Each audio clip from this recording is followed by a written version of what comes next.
All right, let's get right into it. If you're a runner, you've probably heard a dozen different terms for how fast or how hard you should be running. And man, it can get confusing fast. But what if understanding that secret language was the key to unlocking your absolute best performance? Okay, let's dive in. Exactly. I mean, these words are thrown around all the time, right? And for so many of us, they just create this fog of confusion.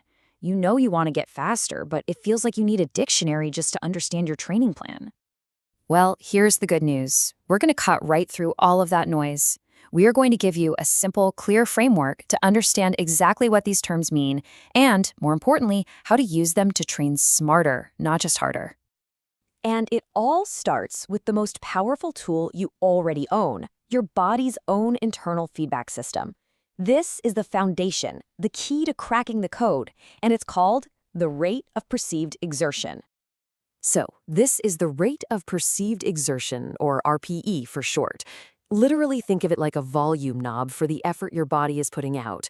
Instead of just relying on a watch for pace or heart rate, RPE asks one simple question. On a scale of 1 to 10, how hard does this feel right now? It's absolutely brilliant because it accounts for everything: how you slept, the weather, stress, all in one simple number. And this scale, this is our training map. Just look at how each level of feeling has a very specific purpose. An RPE of 3 to 4, that's your conversational pace, where you can chat with a friend. This is where you build your big aerobic base. Now, when you push to a 6 or 7, you hit that comfortably hard tempo zone, which we'll talk more about in a bit. And those breathless efforts up at an 8 or 9, that's your VO2 max work, the stuff that raises your entire fitness ceiling. Every single number has a job to do. And please, don't mistake this for just some, woo-woo run-by-feel thing. This is science. Dr. Gunnar Borg, the guy who developed this scale, found that our own perception of effort is an incredibly accurate way to measure how hard our body is actually working. So the most important thing is this: learn to trust your internal scale. Okay, so with RPE as our guide, how do we structure our training? Well, we do it by thinking in terms of zones, which are basically like the different gears for your running engine. All right, this might be the most important principle in all of endurance training. So listen up, the 80-20 rule. About 80% of your total running time should be at an easy, low intensity. This is probably the biggest mistake most runners make, running their easy days way too hard.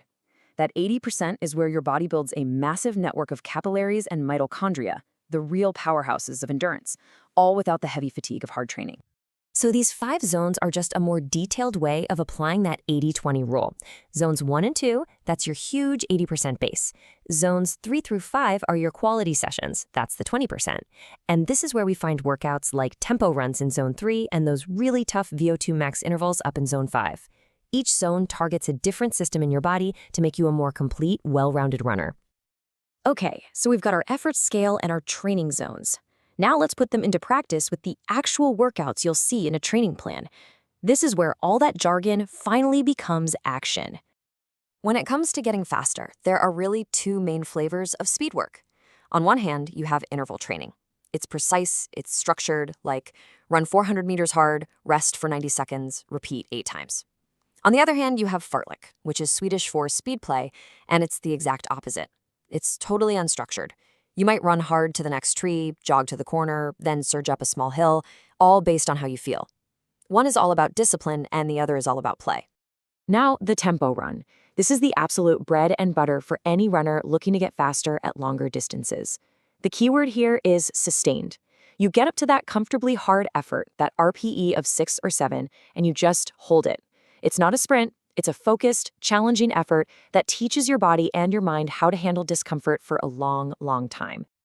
So why put yourself through that? Because this is arguably the most effective workout for racing faster, from the 10K all the way to the marathon. It directly improves your lactate threshold. Think of that as the tipping point where fatigue starts piling up faster than your body can clear it. Well, tempo runs train your body to push that tipping point to a much faster pace. Put simply, it lets you hold a faster speed before you completely redline. And then at the very top end of intensity, we have VO2 max intervals. And let's be honest, these are tough. We're talking an RPE of 8 or 9. Very hard, breathless efforts. But the key is they're short, usually just 3 to 5 minutes. The purpose here isn't just to hold a pace, It's to push your body to its absolute limit of processing oxygen. And doing these, it raises your entire performance ceiling. It makes every other pace you run feel easier. Think of it like upgrading your body's engine. You only need a tiny dose of these workouts each week, but they are an incredibly sharp tool for boosting your absolute potential as a runner.